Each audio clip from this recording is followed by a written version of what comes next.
నా కథలో వచ్చిన ఒక కథ. ఆ కథలో ఒక ఇద్దరు భార్యాభర్తలు, వాళ్ళకిద్దరికీ ఒక పాప ఉంటుంది. ఆ పాపకు కళ్ళు కనిపించవు. ఆ కళ్ళు ఎలా పోయినాయి అంటే,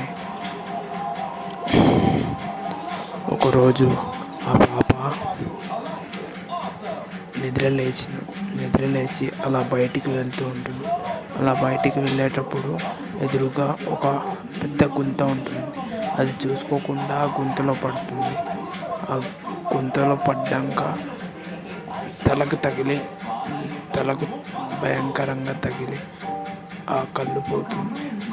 ఆ కళ్ళు పోయినాయని డాక్టర్ దగ్గరికి తీసుకెళ్ళినాకనే వాళ్ళ డాడీకి మమ్మీకి తెలుస్తుంది.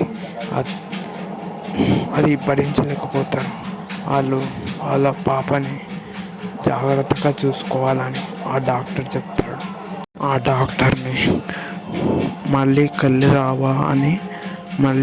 రావా అని మా పాపకి అని వీళ్ళు భార్యాభర్తలు అడుగుతారు. ఆ డాక్టర్ ఏం చెప్తాడంటే, మళ్ళీ కళ్ళు వస్తాయి అంటే మీ పాపకు సెట్ అయ్యే కళ్ళు దొరకాలి కదా, అది కూడా మీ పాప ఏజే ఉండాలి, ఆ పాప కూడా మీ పాప ఏజే ఉండాలి, ఇంకా కళ్ళు కూడా సెట్ అవ్వాలి. అప్పుడు మాత్రమే ఆ పాప కళ్ళు ఈ పాపకి సెట్ చేయవచ్చు అని చెప్తాడు. అప్పటి నుంచి వీళ్ళు భార్యాభర్తలు ఇద్దరు వాళ్ళ పాపకు సెట్ అయ్యే కళ్ళ గురించి వీళ్ళు ఇద్దరు వెతుకుతూనే ఉంటారు.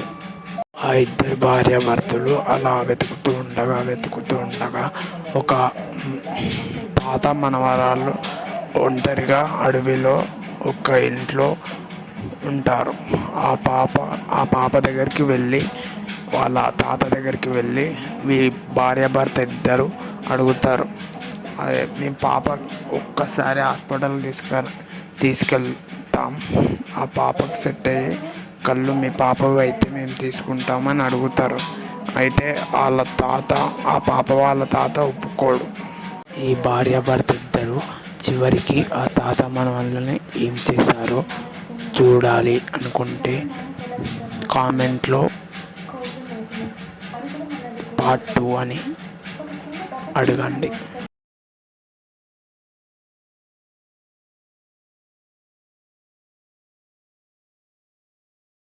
Subscribe